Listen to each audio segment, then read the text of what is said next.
जहां के इंसाफ की खास मुलाकात में नाजरीन, मैं आपका मेज़बान मोहम्मद जावेद शेख आपका इस्तकबाल है। जहां के इंसाफ में जिस तरह से यानी टेररिज्म का जो मामला बढ़ते हुए डी कंपनी और ISIS का जो गठजोड़ आज देखा जा रहा है, महाराष्ट्र ATS ने मुंबई समेत मुमरा से कुल 3 लोगों को अब तक अरेस्ट किया है। पहले जान मोहम्मद की गिरफ्तारी दिल्ली स्पेशल सेल ने की थी, उसकी मालूमात की बिना पर यहाँ मुमरा में रिजवान मोमिन को गिरफ्तार किया गया। इसके बाद जो है एक और शख्स को गिरफ्तार किया गया, समीर कालिया, जो जान मोहम्मद के नाम से मशहूर था, धारावी का रहने वाला समीर कालिया, जिसे जाकिर जो जोगेश्वरी से गिरफ्तार किया गया था। जाकिर को जो है अनीस इब्राहिम के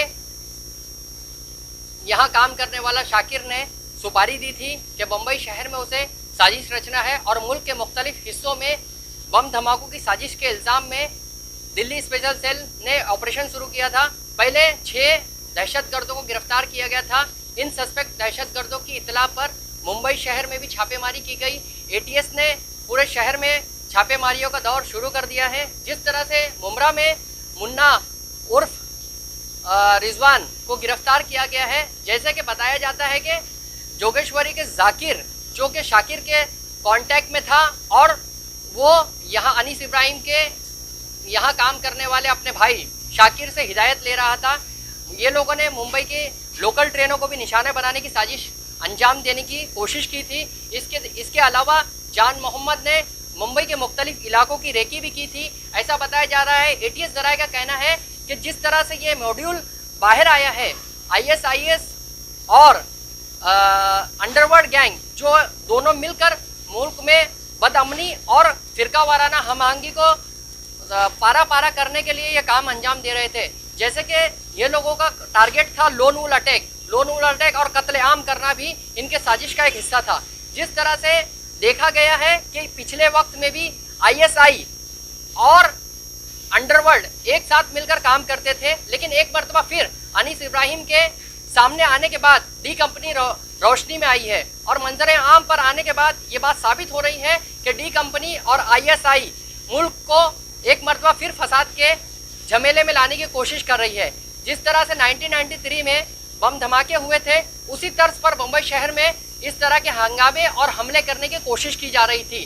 म्युनिसिपल इलेक्शन भी अभी करीब है और यूपी इलेक्शन से पहले इस तरह के ऑपरेशन को सियासी नज़रों से भी देखा जा रहा है, लेकिन एजेंसी का ये दावा है कि डी कंपनी और दूसरी एजेंसियां और इसके दहशतगर्द तंजीमें मिलकर यहाँ मुल्क में ऑपरेशन कर रही थी और मुसलसल ये लोग जो है दुबई और दूसरे खलीजी ममालिक में राब्ते में थे। शाकिर जो कि मेन हैंडलर है और उसका भाई जाकिर जो जोगेश्वरी से गिरफ्तार किया गया था, इस पूरी साजिश को अंजाम देने में वो अहम रोल अदा कर रहा था। ऐसे मामले में देखा यह गया है कि ATS ने अब ऑपरेशन शुरू कर दिया है। जोगेश्वरी के जाकिर को ATS ने अपनी तहवील में ले लिया है और इसे मंडे तक के रिमांड पर भेज दिया गया है। जाकिर कई अहम राज खोल सकता है। जिस तरह से कहा जा रहा है कि डी कंपनी ने अब ISI के साथ मिलकर मुल्क में इस तरह की साजिश को अंजाम देने का काम शुरू किया है। ऐसे में ये इंतहाई खतरनाक है मुल्क के लिए हमारे। इन लोगों ने मुंबई की लोकल पटरियों को भी निशाना बनाने की साजिश की थी। इसी तरह से गिरगांव चौपाटी पर भी इसने रेकी की थी जान मोहम्मद ने। और बताया जाता है कि ये मॉड्यूल जो है ISI मॉड्यूल है। इसके साथ ही इससे कबल भी मुमरा में ATS ने ऑपरेशन किया तो 2019 में ATS ने जो ऑपरेशन किया था उस वक्त भी नौजवानों को गिरफ्तार किया गया था। जो ये मॉड्यूल जो है ISIS यानी दाइश का मॉड्यूल था, लेकिन अब ये इस मामले में ISI के मुलविस होने का दावा किया जा रहा है।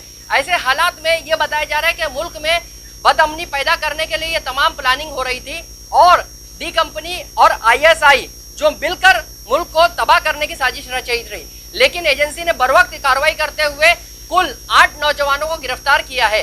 इसके साथ ही यूपी से इलाहाबाद प्रयागराज से हमीदुर रहमान और शाहरुख को गिरफ्तार किया गया है। शाहरुख को बताया जाता है कि वो वादा माफ गवाह बनने के लिए भी तैयार है। ऐसी सूरत में और भी राज सामने आ सकते हैं।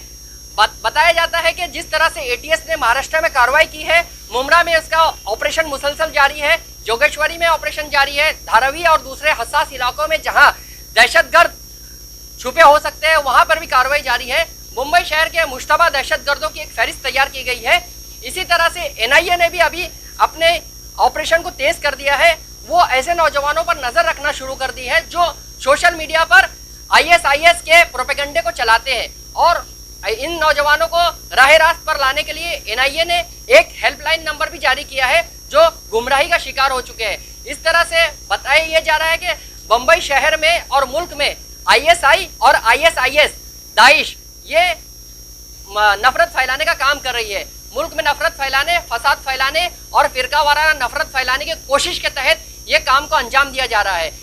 त्योहारों के मौसम में खास तौर से डी कंपनी ने इस काम को अपने हाथ में लिया था और ये काम को अंजाम देने के बाद ये लोग मुल्क में फिरका वाराना फसाद की राह को हमवार करने की कोशिश कर रहे थे। जहां के इंसाफ की खुसूसी रिपोर्ट।